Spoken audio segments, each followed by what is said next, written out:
Welcome back to my G1 Retro Reviews. Today, we're taking a look at the original Transformers series episode, Microbots. In this episode, Perceptor, Brawn, and Bumblebee must shrink down and go inside Megatron in order to remove the Heart of Cybertron before it explodes. This episode begins with a group of archaeologists exploring a dig site in South America. And may I just say right off the bat, I love Joan. Why does she have blue hair? I have no idea, but she looks stunning with it. Also, she is played by Morgan Lofting, who played Dr. Harding back in the episode Attack of the Autobots, who I also found quite attractive. And she also plays Moonracer in the episode The Search for Alpha Trion. But she is best known for playing the Baroness on G.I. Joe. And I don't think I need to tell you what I think of her.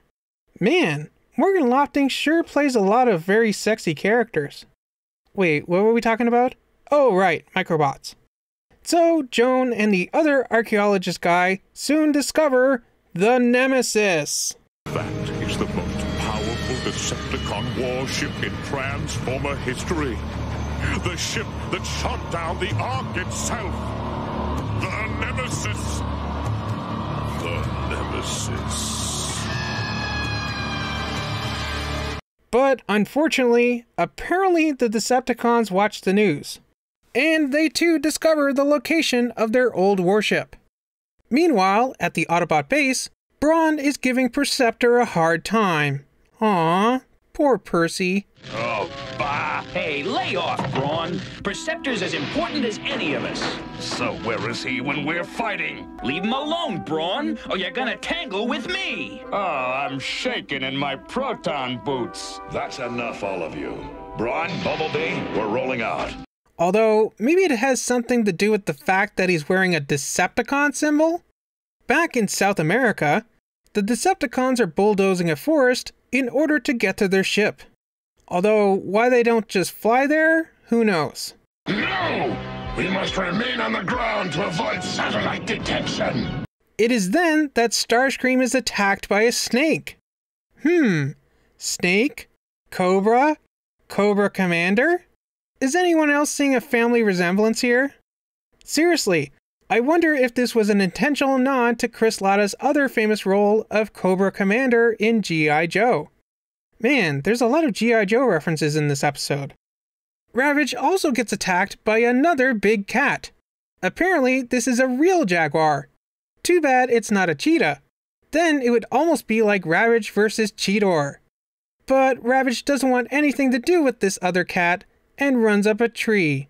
Aww, poor kitty. The Decepticons eventually find their old ship, at which point Megatron removes its power source, the Heart of Cybertron, and he has it implanted within himself. Now where could he have gotten this idea from? More on that at the end of this review. But putting this power source inside himself now apparently grants Megatron the ability to shoot laser blasts from his hands like a GoBot. Things aren't looking too good for the Autobots. What happened? No. Megatron must have gotten the Heart of Cybertron. We'll be slaughtered. Their defenses are broken. Let the slaughter begin. Everything you've got.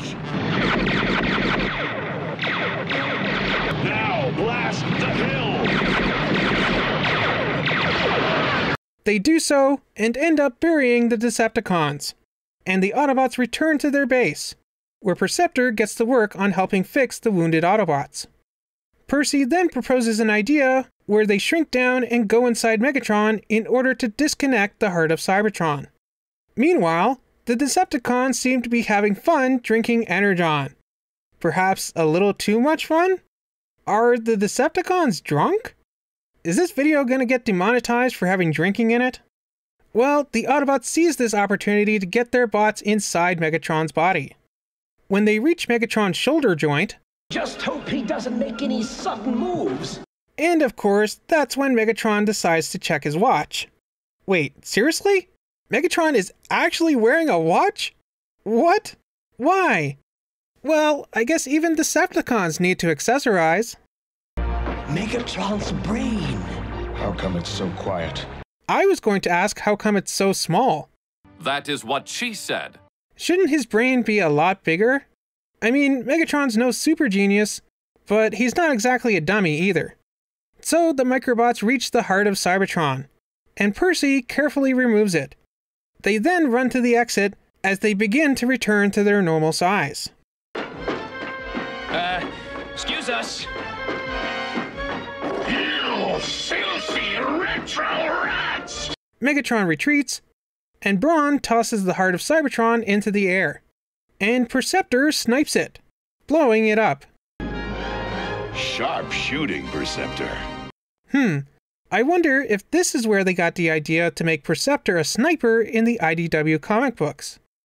And so, this episode ends with Brawn apparently liking and appreciating Perceptor now. Aww, how cute. What an amazing episode. First off, this episode has some really great animation. But more so, this episode gave me a lot to think about and theorize. For example, you may be wondering, didn't the Predacons discover the Nemesis underwater? Yes, they did, but after Rhinox crashed the Autobot shuttle into it, it then crashed on land, presumably ending up at the exact same location where it is in this episode. So this begs the question, were the Predacons always destined to go back in time and find the Nemesis, and Rhinox to crash into it, thus moving its location from the ocean to somewhere in South America? Also, I wonder what happened to the Nemesis. We never see the Decepticons' old ship again after this episode. Or do we? And just where did Megatron suddenly get this brilliant idea to stick the Heart of Cybertron into his chest? I wonder. Seriously, there are so many ideas and theories I have revolving around this episode that I can't put them all into this review. Otherwise, this video would probably be half an hour long or more. So I'm going to talk about all that in a special separate video, coming in the near future. For now though, be sure to let me know what you thought of this episode of G1 down in the comments. Remember to like, subscribe, and do all that other fun stuff. And I'll see you next time for the original Transformers series 2-parter, Megatron's Master Plan. So I'll see you next week for that.